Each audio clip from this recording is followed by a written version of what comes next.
પાંદેસરા વિસ્તારમાં મારામારીની પોલીસ ફરિયાદ નોંધાઈ છે। ફોન વગાડવા બાબતે કિસમને માથાના ભાગે માર મારવામાં આવ્યો હતો, જેથી તેને ઈજાઓ પહોંચતા સારવાર અર્થે નવી સિવિલ હોસ્પિટલ ખસેડવામાં આવ્યો હતો। આ ગુનામાં પોલીસે એક આરોપીની ધરપકડ કરી છે।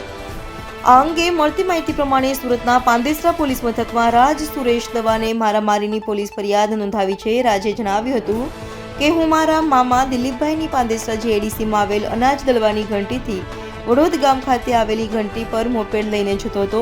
હું હિસાબ લેવા માટે જતો હતો ત્યારે કમલા ચોક પાસે રસ્તા વચ્ચે મારું મોપેડ બંધ પડી ગયું હતું, જેથી હું તેને ચાલુ કરવાનો પ્રયત્ન કરી રહ્યો હતો। આ દરમિયાન પાછળ અવધેશ સાહાની અને સુનિલ પાંડે પોતાની બાઇક લઈને આવ્યા હતા અને મોપેડ ખસેડવાનું કર્યું હતું અને સતત હોર્ન મારી રહ્યા હતા, જેથી મેં તેને કહ્યું કે હું ગાડી ચાલુ કરવાનો પ્રયત્ન કરી રહ્યો છું, પરંતુ બંને ઈસમોએ મને ગાળગલોચ કરી માર માર્યો હતો। આ મારામારી દરમિયાન અન્ય એક પૃથ્વીસિંહ ઉર્ફે કુલ્લુ બાબુસિંહે પાછળથી મને બોથડ પદાર્થ વડે માર માર્યો હતો, જેથી હું બેભાન થઈ ગયો હતો। આ દરમિયાન મને 108 મારફતે સિવિલ હોસ્પિટલમાં સારવાર અર્થે ખસેડવામાં આવ્યો હતો। આ ગુનામાં પોલીસે એક વ્યક્તિની ધરપકડ કરી છે। अन्य आरोपियों पकड़ाए तेवी मारी मांग है। मेरा नाम राज दवाने है, मैं साई मोहन में रहता हूँ।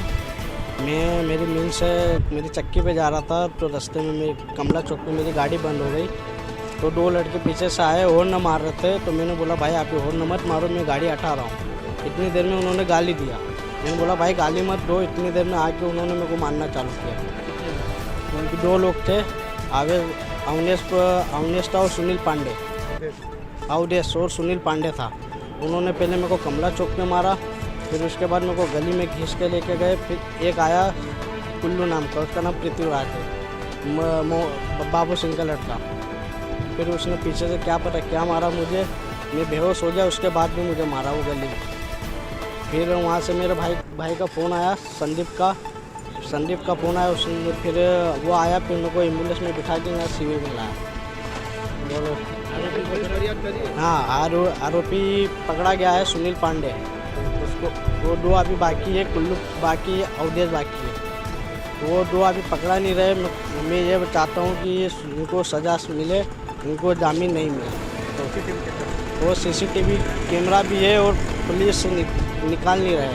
हमने उनको सामने से बोला कि सीसीटीवी कैमरा निकाल लो। वो बोले क्या ज़रूरत है सीसीटीवी कैमरा का, बोले फरियादी आपके सामने है, वो पहचान गया इसलिए वो निकाल नहीं रहे। सर कुछ नहीं हुआ, वो गाड़ी बंद हुई थी, उसी बारे में। नहीं कुछ नहीं सर, मिल पे